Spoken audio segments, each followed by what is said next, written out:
Avec cet appareil qui est un détecteur de champ électromagnétique, on va rentrer dans ce champ électrique. Une lampe plus compacte a plutôt un champ électrique élevé.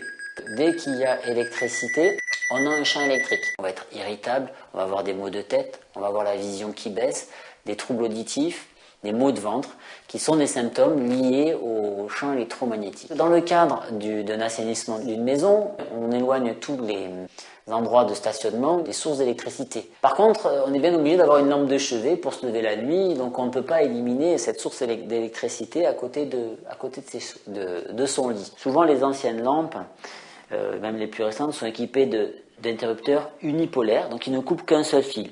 On va couper et l'interrupteur ne coupe qu'un des deux fils. De fait, l'électricité et le champ électrique est toujours présent, ce qui peut être perturbant. Il y a la possibilité d'équiper ces lampes avec des interrupteurs bipolaires. Dès que l'on va couper les deux fils, on n'a plus de champ électrique parce qu'on a coupé la phase, l'arrivée d'électricité. Il n'y a plus d'électricité qui passe. Ce qui est important, c'est de toujours débrancher l'appareil électrique sur lequel vous allez faire une installation pour éviter tout risque d'électrocution.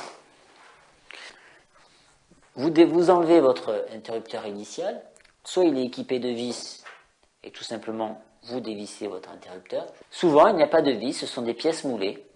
Ce sont des pièces moulées, donc il suffit de couper.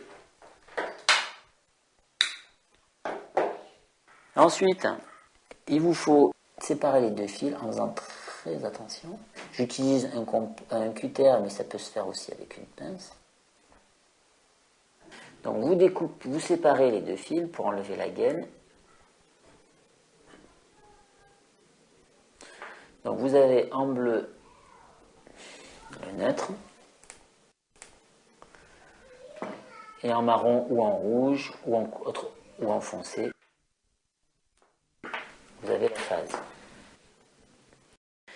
Il vous faudra dénuder. Alors vous dénudez soit à l'aide d'un dénudeur ou d'une pince ou de la même manière qu'on a fait avec le cutter pour le reste. Vous dénudez le fil sur un demi-centimètre maximum. Vous ouvrez la prise. Vous avez un point d'entrée et un point de sortie. Il n'y a pas de sens, ça peut être dans ce sens-là ou dans celui-ci, il n'y a aucune importance. Vous desserrez le bloc fil électrique.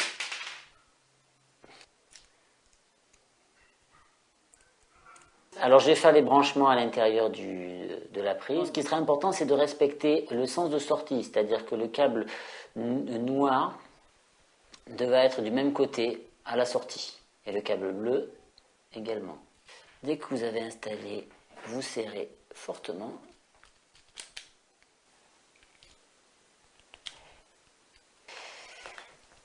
Une fois que vous avez mis vos câbles dans l'interrupteur, vous remettez tout de suite le bloc câble.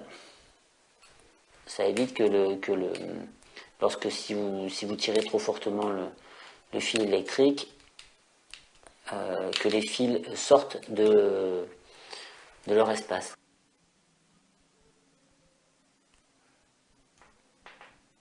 Vous faites pareil de l'autre côté.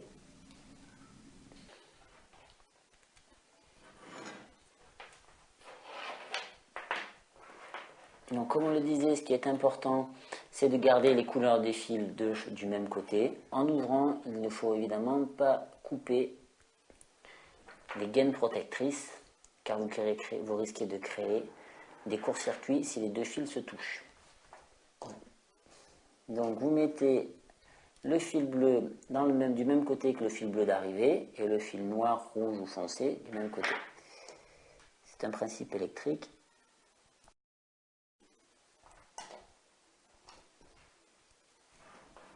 On a terminé, on remet le boîtier, donc tout dépend des prises, comment elles sont faites. On ne dit pas de refermer, c'est la sécurité. Il faut qu'aucun fil dénudé ne puisse être au contact d'un élément extérieur, outil ou la main de l'homme. Donc l'étanchéité et la bonne fermeture du boîtier est importante. Une fois l'interrupteur installé, la lampe est éteinte, il n'y a aucune émission de champ électrique. Si on allume la lampe,